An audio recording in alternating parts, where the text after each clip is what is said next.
La Cour des comptes dévoile ses constats sur la comptabilité des partis politiques. La Cour des comptes a annoncé, ce jeudi, la publication d'un rapport relatif à l'audit des comptes des partis politiques et à la vérification de la sincérité de leurs dépenses au titre du soutien accordé par l'État, pour la contribution à la couverture de leurs frais de gestion et d'organisation de leurs congrès nationaux ordinaires au titre de l'exercice 2020.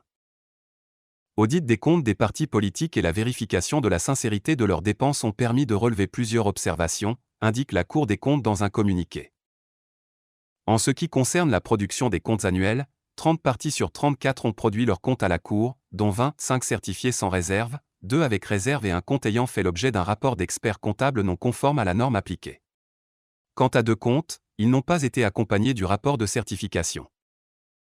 L'institution fait aussi remarquer que concernant la sincérité des dépenses, des observations ont été soulevées portant sur un montant de 1,33 MDH, soit 1% du montant total des dépenses déclarées, contre 2,34 MDH en 2019 et 3,17 MDH en 2018, ce qui dénote l'amélioration continue de la justification des dépenses exécutées par les partis politiques.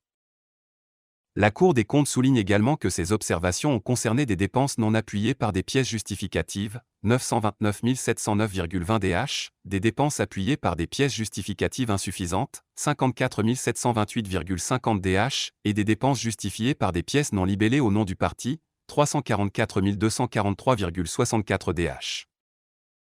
Le rapport fait également ressortir qu'en ce qui concerne la tenue de la comptabilité, 8 partis sur 30 ont tenu leur comptabilité conformément au Code général de normalisation comptable sans pour autant tenir compte des adaptations stipulées par le plan comptable normalisé des partis politiques.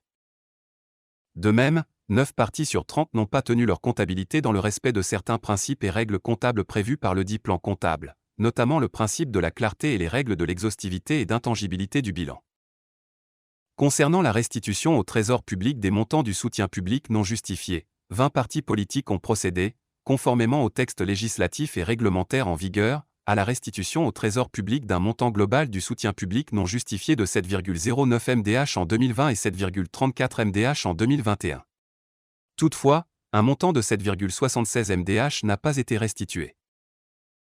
Et de préciser que ce montant se répartit entre le soutien indu, 1,32 MDH, relatif à la différence entre l'avance versée aux partis concernés et le montant du soutien leur revenant au vu des résultats du scrutin concerné, le soutien non utilisé ou utilisé à des fins autres que celles pour lesquelles il a été accordé, 1,37 MDH, ou non appuyé par des pièces justificatives prévues par les lois et règlements en vigueur, 5,07 MDH.